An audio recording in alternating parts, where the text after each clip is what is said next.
And now, our four distinguished keynote speakers will take the floor to share their personal stories of failure and perseverance.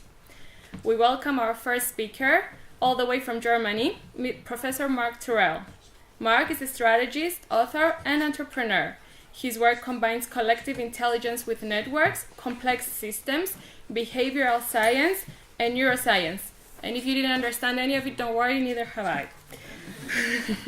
Mark is the CEO and founder of Work, a business social networking application. He also founded Orcasi, a consulting firm designing and scaling growth strategies with recent clients, including the $1 million Global Teacher Prize and Vargi Foundation. Previously, Mark co-founded Imaginatic PLC, a pioneer crowdsourcing and collaborative problem-solving for innovation. During his 16 years at Imaginatic, Mark worked with hundreds of companies, including Allianz, Bayer, Cargill, IBM, Merck, Novartis, Pfizer, Whirlpool, and Xerox. The World Economic Forum nominated him a technology pioneer and a young global leader. Mark is a professor of global strategy at Hull International Business School. From 0 to 10 million and back again. What to do, what to avoid, and how to be better next time you start a company. The floor is your professor.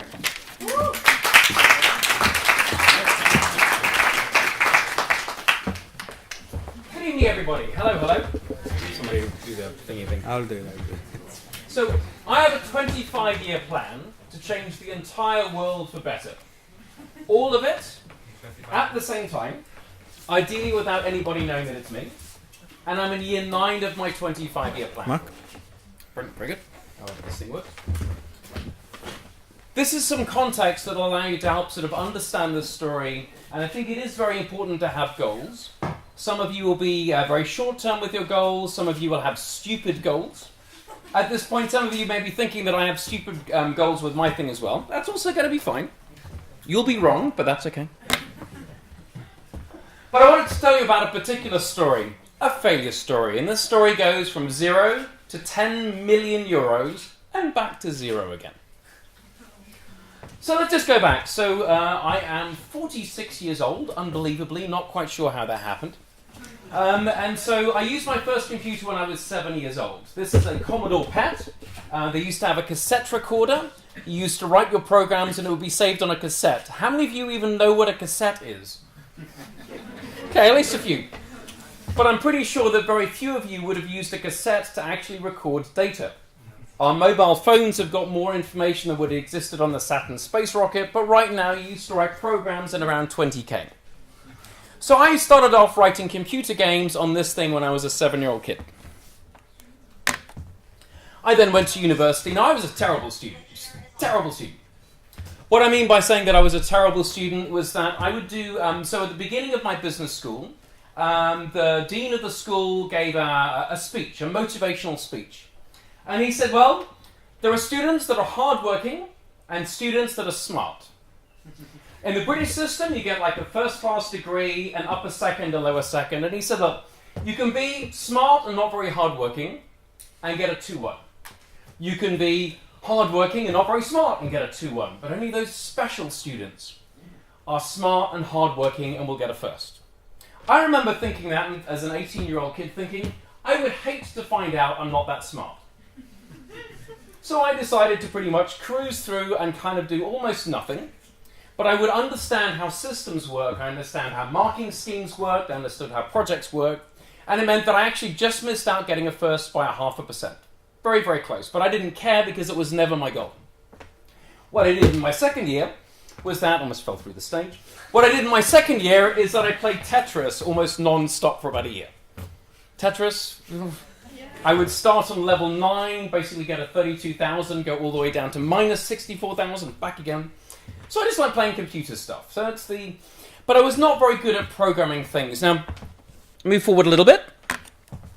I then, when I was 24 years old, I graduated in the middle of a recession. I then did a master's degree in Paris because I didn't want to work. I did another master's degree in Berlin because I didn't want to work. I thoroughly, by the way, this Erasmus stuff, Just say yes. Go and do it. It will change your life. The challenge is that it makes it very difficult to go home again. Because your reference model all of a sudden becomes international, so then you begin to get bored of all of your old friends who've got married at 24 years old and keep bugging you like, why haven't you got married yet? And you're thinking, I don't want to. I want to create a company in London. I want to raise $4 million, blah, blah, blah. So if you go down this path, you will become different. It's inevitable. Now, I then decided to do a PhD because my girlfriend was doing a PhD, and again, I didn't want to go and work. And I got lucky. I went to visit my professor. Now, I'd been a very bad student beforehand, but almost got a first. I met my professor, and he said, look, Mark, I'm not sure if you have the perseverance to do a PhD, but can you stay for another half an hour because I have the general manager of Intel Europe coming to visit immediately afterwards. And my professor was pitching for a consulting and research project. Well, now it meant that at the end of this hour, not only was I doing a PhD, but Intel was paying me to do it. Great. Took me an hour. This meant that I had the most advanced laptop at the time in Europe, because Intel gave it to me. And I was doing a very weird thing. I was on a 2-person project with one person doing interviews all the way around Europe, also in Santa Clara, to see how people used collaborative technology, how like sort of early versions of email, intranets. And I was stuck in a place called Swindon, which is as good as it sounds. It has a very special roundabout. It's its only claim to fame. But I was analysing server logs. And what was interesting analysing server logs, because I didn't know how to use computers a bit, was that I began to then compare about how people use computers in reality with what people said in the interviews. And I found very quickly that everybody was lying. Because the log, and I was just one of the first people who just happened to use it. Now, the reason why I was one of the first people to use server logs is that I had no clue what I was doing. I started doing my PhD while working at Intel, which meant that I didn't spend a year looking at theory.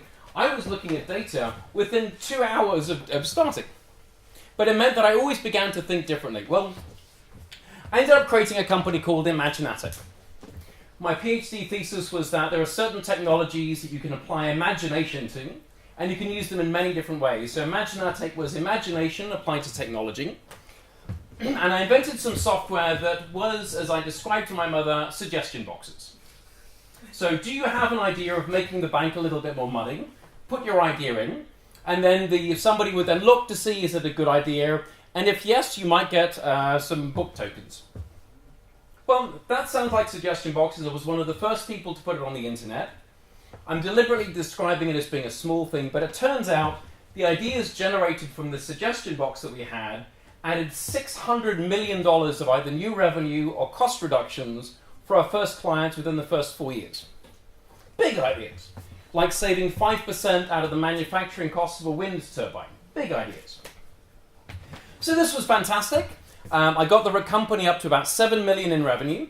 Hard work. I funded it all myself with lots of bank debt. So I was basically owed $200,000 my entire life. And then I managed to take the company public. Fantastic. That meant, by the way, when I went public, I went from being worth minus 200,000 euros, fairly normal if you're an average, down to up to 5 million at the start, 10 million. I was nominated a Tech Pioneer, great success, but something bad happened. I ended up hiring a guy to become the chairman of the company, who was the chairman of our largest investors. Well, I don't know if you could read this thing at the back, but it says, we used to hold board meetings in the hospital. It turns out the guy that I hired had neglected to tell me he had a history of extreme clinical mental illness, even though it was he was obliged to on his contract. Well, anyway, I ended up fighting a very, very nasty boardroom battle, and I lost. It cost me $300,000. I got ousted from my own board, from my own company, even though I owned 50% of the company. And the chosen strategy that they had, this was the peak. This was when I was worth 11 million. This was the nasty thing. Pretty much what happened was that the board of directors took over the company, and because they were investors with no clue about customers, no clue about running a business, they ended up pretty much going bankrupt almost every year and surviving with a little bit of investor cash coming in to keep them going. The company is still on the market. So right now the peak was 800. This is currently 1.55. So that was quite bad. I lost 11 million. Now at this point, there's different things you can do. Remember I started by saying I have a 25-year plan to change the world. By that time, I was in year 3. So I did some extra reading, learned more about complex systems and networks, and then, this is probably, we need to have some wine afterwards, I decided in 2011 to become a spy for a year. So even though I was fighting these lawsuits, I ended up basically being James Bond for a year. It's all true. So this was revealed where Libya invests $53 billion. One of the things that I did to help the Libyan rebels get money during the war at the beginning, is that I found, through a variety of reasons, the management account of the Libyan Investment Authority. I gave it to my friends in my network who run Global Witness. This was the press release. Here's where $53 billion are under management. This put huge pressure on all the banks that had basically taken all the Libyan money. And the reason why I was doing this is I was helping Libyans negotiate a €200 million loan with the Italian bank Unicredit. Now, I didn't speak to the Libyans. I didn't know anybody in banking. I certainly didn't speak to anybody in Unicredit. But it took me 3 hours to design this little project. It got implemented, and 1 week afterwards, when the press release came out, Unicredit gave them €200 million as a loan. James Bond stuff. Really fun. So therefore, just to sort of wrap this thing up, because these are sort of fairly short things, what I found very useful is that, there are some people that will help you. So if you look, there are some of you that are entrepreneurs. Some of you will happily work for entrepreneurs to help them. And there are some kind of sleazebags that'll wait till you have money so they can steal it from you. What's important is to see very quickly if you can find out who these people are. And one of the things that I can share with you in your instincts is quite often you will be misled by your instincts for certain key people, and those will be the most dangerous people. Now, what I do is that I give people tests to see, do you pass the test? So, are you a good person, a bad person, and see how they pass the test. So that would be one life lesson. But the other big life lesson, obviously, was that have a big goal. Because the thing is for me that even though I had all of these, these are terrible things. Just imagine losing your job, losing 300,000 of all of your savings and every asset you've ever had practically overnight. This normally would destroy a person. However, for me, I had a 25-year plan. And instead of being upset, instead of being deeply vengeful, if the guy ever dies, it's totally fine, but it won't be my fault. But instead of investing my time doing things that weren't going to be useful, I basically focused on my end goal. And now I'm in year 9 of my 25-year plan. It's going perfectly according to plan, and my new thing that I'm doing will help accelerate that and will easily be 10 times bigger than the first thing. And with that, I'd like to say thank you very much and good luck on all of your journeys. Thank you.